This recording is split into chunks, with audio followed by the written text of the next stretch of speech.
Hi everyone, Brianna Dignard here and welcome back to my channel. As you can probably see, I rediscovered my lab coat that I got for my birthday when I was in high school. So I thought what better a place to wear it than on this channel. So I hope you enjoy this new addition to my wardrobe. As a child of a science teacher, I grew up getting the experience to play with a lot of science experiments in my house. And I think one of the most fondest memories or nostalgia is all surrounding cornstarch and water. I'm sure at least a few of you have messed around with cornstarch and water. It seems to be particularly popular among elementary school kids, probably because it's cheap and non-toxic. So today we're going to talk a little bit about why cornstarch and water are so much fun to play with and the starch behind what makes it so interesting. Alright, let's start by talking about what cornstarch is. So I just pulled this out of my kitchen cabinet. It's usually a common ingredient that many people have in their kitchens, used for thickening up sauces, soups, or custards. And funnily enough, you know what? It is starch that is made from corn. Imagine that. Other starches can come from flour. Often people use flour to thicken up sauces as well. Rice has starch, tapioca has starch, potatoes have starch. All of your starchy grains have starch that you can isolate and use for various things, often again used as a thickening agent. Starch is a carbohydrate, or it's a sugar, and it's a bunch of sugars all put together. So I have here a piece of paper, and I'm going to staple that into a ring. And this ring, we're going to pretend, is a glucose molecule. So glucose is a very simple sugar. So we have one glucose molecule here. And in science, if we have one base unit of something, we call that a monomer. Mono meaning one. So this is a monomer of glucose. Now, if I were to take a bunch more glucose monomers, and bring this all the way through, and staple them all together,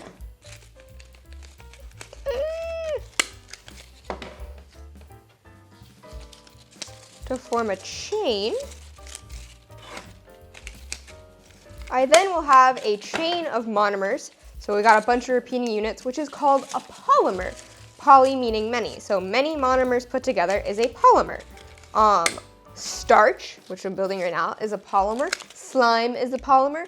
And plastics are also all polymers. They're made up of repeating units of the same monomer. So this is my starch molecule, but in real life, starches are a lot longer chains. And there's actually two different types of starch molecules you have. So one comes in a straight, rigid chain, kind of similar to what I've made, and this is called amylose. And then the other one is kind of a crazy, wild, branched out chain of glucose that we call amylopectin. So we have amylose and amylopectin, and these are two different types of starch molecules that can be found in potatoes, rice, and corn. And these guys, again, are polymers, and they work to thicken things by basically absorbing water in all of their molecules and holding on to that water and removing it from the mixture that you're trying to thicken and thickening up. Starches are very dependent on temperature that controls their thickening properties, so that's why people use cornstarch for some recipes, flours for other, is due to the temperatures they gel at, and also a little bit to do with taste. Cornstarch is also particularly fun because it does something like this. So here I have this very liquidy, flowy tray of cornstarch and water, but if I try to pick it up, I don't even know if you can see, goodness gracious, it starts to turn to solid.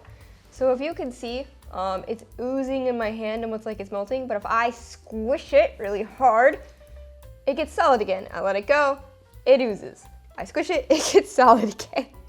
I let it go, it oozes. So it's somehow both a liquid and a solid at the same time. And that is what we call a non-Newtonian fluid. So if cornstarch and water is a non-Newtonian fluid, what is considered a Newtonian fluid? So Newtonian fluids are those that follow principles set forth by Isaac Newton as to how a liquid should behave. So in Newton's mind, a proper liquid behaves where it only changes its viscosity or its like thickness in response to temperature. So think about honey. Honey at room temperature flows, like pours a lot slower than honey when you heat it up. That pours a lot faster.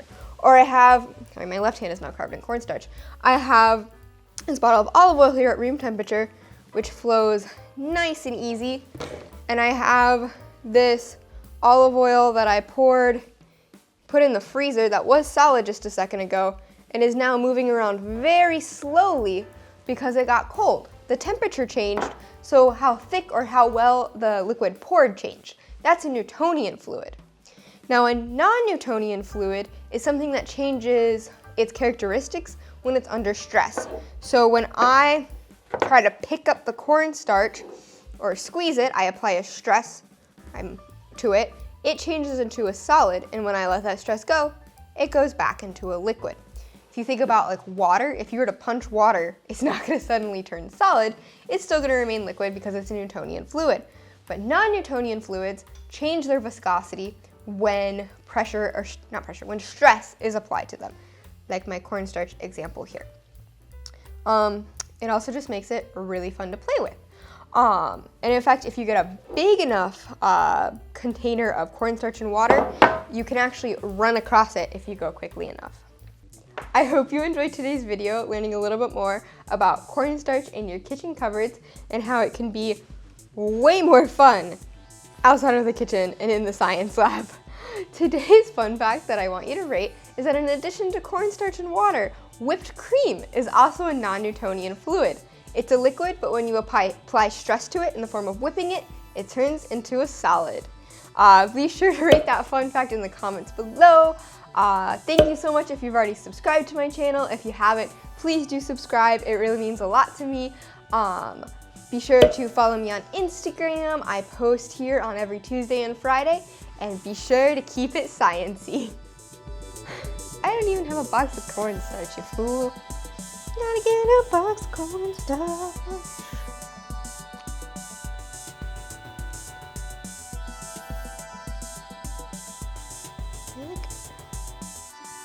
Woo!